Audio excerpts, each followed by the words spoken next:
আজকে ঈদের দিন আমরা সবাই একত্র হতে পেরে অত্যন্ত আনন্দিত।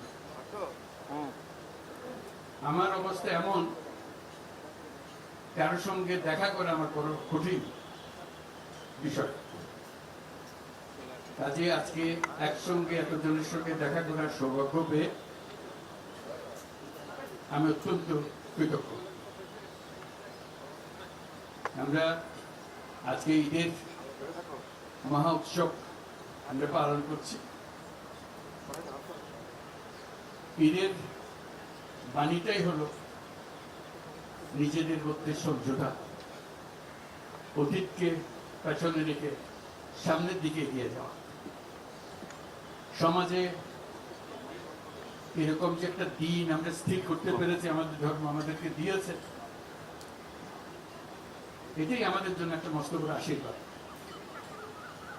একটা দিন, এবং সেটা যেমন তেমন দিন না, যেমন তেমন ভাবে দেখা করলে হয় না, কোলাকুলি করতে হয়। এটাই ধর্মের বিধান।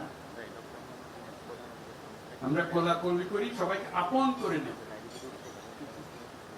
আজকের দিনটা আপন করে নেওয়ার দিন। আমরা সেই বাণী আমাদের মনে ধারণ করে প্রত্যেকে যেন পরস্পরকে ধারণ করি।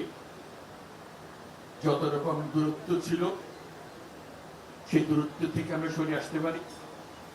এটি সমাজের মঙ্গল, যে কোনো সমাজের মঙ্গল।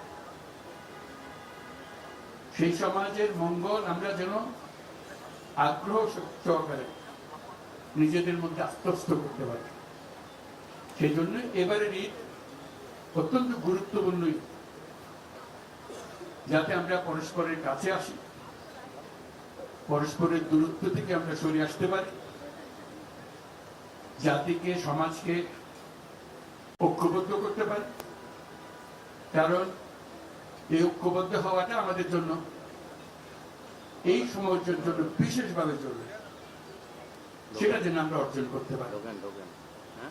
আজকে এই মিলন মেলা আমরা সেই বাণী আত্মস্থ করে সামনের পথে অগ্রসর হব। আমরা পরস্পরের প্রতি সহনশীল হব। শুধু সহনশীল নয়, তার চাইতেও বেশি আমরা পরস্পরের সাথে বন্ধুত্বপূর্ণ সম্পর্ক স্থাপন করব। এর মাধ্যমেই সমাজে শান্তি আসে। বাংলাদেশে শান্তি অত্যন্ত জরুরি। সে কথাটা যেন আমরা মনে রাখি, প্রতিদিন মনে রাখি। আজকের দিনটা আমরা প্রতিদিন স্মরণ করি। আমরা দেশে শান্তি চাই, যাতে মানুষ নিজ মনে নিজের আগ্রহে ঠিক চলতে পারে, কারো ভয়ে, কারো ভীত হয়ে, কোনো ভয়ে ভীত হয়ে তাকে চলতে না হয়। আমরা সবাই সবার মঙ্গল কামনা করি। জাতির জন্য শান্তি চাই এবং পৃথিবীর জন্য শান্তি চাই। আমরা সারা পৃথিবীর জন্য আমরা শান্তি চাই। Your Excellencies, I'm just emphasizing that this is a day for unifying the nation, unifying the people, so we can overcome all our distances, all our differences, and build up unity among us. And the nation needs that unity, particularly this time that we are passing through our history. It's very important. So I hope you will help us to build this unity and move forward. Bangladesh deserves more. Bangladesh has a future which has not been explored. We want to explore that. We want to make that future come true.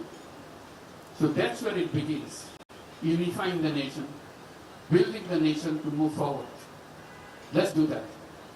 Thank you very much for your patience. Eid Mubarak again. Thank you.